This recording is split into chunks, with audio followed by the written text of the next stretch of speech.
मान सहरा में दरिंदगी की इंतहा हो गई। चट्टा बट्टा में 2 अफराद ने घर में दाखिल होकर 3 बच्चों की मां अनीला बीबी को रस्सियों से बांधकर जला डाला। सफाक मुल्जिमान कार्रवाई के बाद मौके से फरार हो गए। 2 बंदे बच्चों अंदर बड़े तो मुँह था हाथ रख के फिर जलती रुमाल प्लेट मम्मा दे मुँह था। फिर मम्मा को बिस्तरों चो उठा के तरह दरवाजे को खिलाड़े फिर उसका तेल छिड़क के बुई को खल के तीली छिकी ने तो फिर 2 बंदे बाहर नसन दीवारों तो छलांगा मार के। थाना सदर पुलिस ने मुकदमा दर्ज करके 2 मुलजिम भाइयों को गिरफ्तार कर लिया। पुलिस के मुताबिक मुलजिमान ने दीवाना दुश्मनी पर खातून को जिंदा जलाया।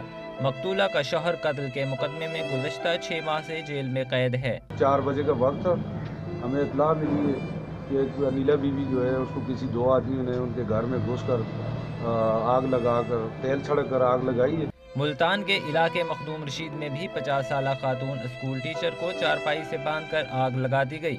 पुलिस ने मकतूला के शौहर को हिरासत में ले लिया। पुलिस के मुताबिक परवीन अख्तर मुलजिम इकबाल की दूसरी बीवी थी, जबकि उसकी पहली बीवी के बच्चे मकतूला से झगड़ते रहते थे। पुलिस का कहना है कि परवीन अख्तर के नाम लाखों रुपए की प्रॉपर्टी और बीमा पॉलिसी है। मुल्तान के ही इलाके शुजाबाद में शौहर ने गैरत के नाम पर कुल्हाड़ियों के वार से बीवी की जान ले ली। पुलिस ने मुलजिम को गिरफ्तार कर लिया।